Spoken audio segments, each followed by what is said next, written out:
is doing the same thing that Jesus did. Now there was this Pharisee that was very knowledgeable. His name was Nicodemus. He was very knowledgeable. He knew everything, and all of it. The Jews and all the people would come to him and ask him questions. And so he knew everything. In John 3, he met with Jesus, and he did it at night when no one could see. And he asked Jesus, because he goes, "What is this born again?" He goes, "How could that be? How could someone be born again? How could someone come through the mom again?" And so he was trying to truly understand it. And when you think of the word born again, he's thinking, that's just like, you can't be born again. And then Jesus' response to him is what it says here in 3:5. He goes, Jesus answered and said, "Most surely I say to you, unless one is born of water and spirit, he cannot enter the kingdom of God." If you're born of water and spirit. So what's that? Water is the baptism. The spirit is the part where we speak with our mouth and believe in our heart that Jesus died for us, then we will be saved. That's the spirit piece. We're speaking it and we believe it. We believe it's the spirit part. So the combination of both is required. See, we need to, and many people don't understand that. They think it's, okay, well, I'm saved. Well, no, you're not if you're not actually baptized. No, you're not. If you truly believe, but you know what? If you baptize and don't truly believe, you have to have both combinations. And so that's why Jesus made it clear is that we have to believe, and that's the only way to get into the kingdom, the only way. And so when we look at Jesus, we look at some of the people who were baptized. Ananias. Well, if you know Saul. So back in the day, Saul was one who was killing Christians. His whole life purpose was to kill Christians. He hated Christians. And so he killed every Christian he said. So he was on his way to Damascus to kill Christians. And then all of a sudden on his way is where God says, "Why are you persecuting me?" Jesus said it, and he was blind for 3 days. Blind, and then Ananias, who's a prophet, was the one who he was with in Damascus. He spent time with him, and doing this. Now, if you think about it, Saul, who hated and he killed many people, and he was a warrior, he was a strong man. But those 3 days broke him. It broke him down, and it broke him. And it goes to show you that anyone that has hate, anyone that's lost, anyone that refuses to turn to Jesus, at some point there's a breaking point in their life. At some point, that someone's going to say, "You know what? This might really be for me." At some point, someone will say, "You know what? I need to stop fighting this and realize that this is life."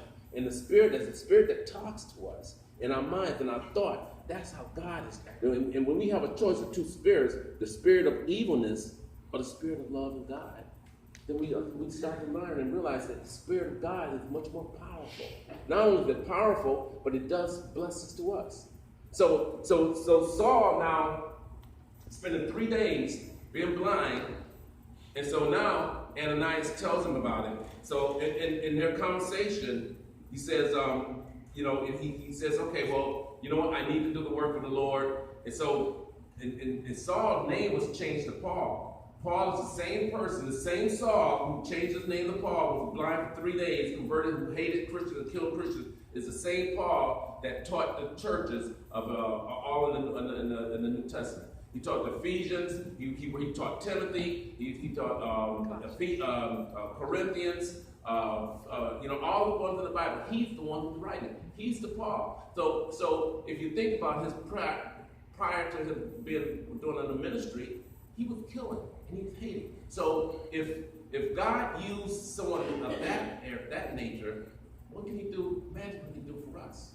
Imagine what he can do for people, our friends and families who refuse to come to Christ at this point. Imagine what he can do for people who are lost and looking for an answer. So he can use them and they can't be changed. So as Saul now is talking to Ananias, it says here in Acts 22:16, Ananias said to him, "Okay, well, if you're converting and you're ready to do the work for the Lord," he goes, "well, then what are you waiting for?" He goes, "Arise, be baptized, and wash away your sins, calling on the name of the Lord." See, that's another piece of what baptism does. Baptism also removes our sins. And that's why many times I was actually at University of Hartford yesterday. Matt was at a camp, and I was there and was talking to a few people, and this one guy came up to me and said, "Oh, so what do you?" Him and his girlfriend said, "What are you talking about at church tomorrow?" And I told him, I said, "Oh, we're talking about baptism and how you can't enter the kingdom of God unless you're baptized." And he goes, "Oh, I'm sure I was baptized. I don't remember. I know I was a baby and they put water on me, and I know I was baptized." And I was going to go into it, but at the time someone came up in a conversation. But that gives me an opening to teach him. Say, well, you know what? That was you weren't consciously when babies are dedicated. It's not baptism. Baptism is when you actually make your own determination and your own commitment. But when someone is baptized, what they're doing is they're when someone is dedicated, babies don't have a thought. Babies don't have their own say. So what I'm trying to teach him is that a baby is different. When you were dedicated, and when someone put water on you as a baby, you have no idea of what that's for. You have no idea of acknowledging and accepting Christ in your life. So there's a lot of people out there that think, yeah, well, I was done like that. Well, you know what? When when most babies were dedicated, they put a little water here, they sprinkle water on them. They weren't totally submerged under. And that's the submerged. Everyone has to be submerged under to go back up.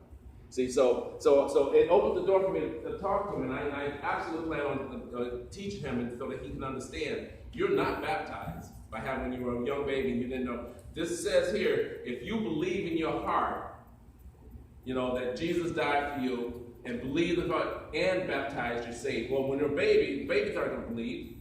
Babies don't know. All babies want to do is eat, right?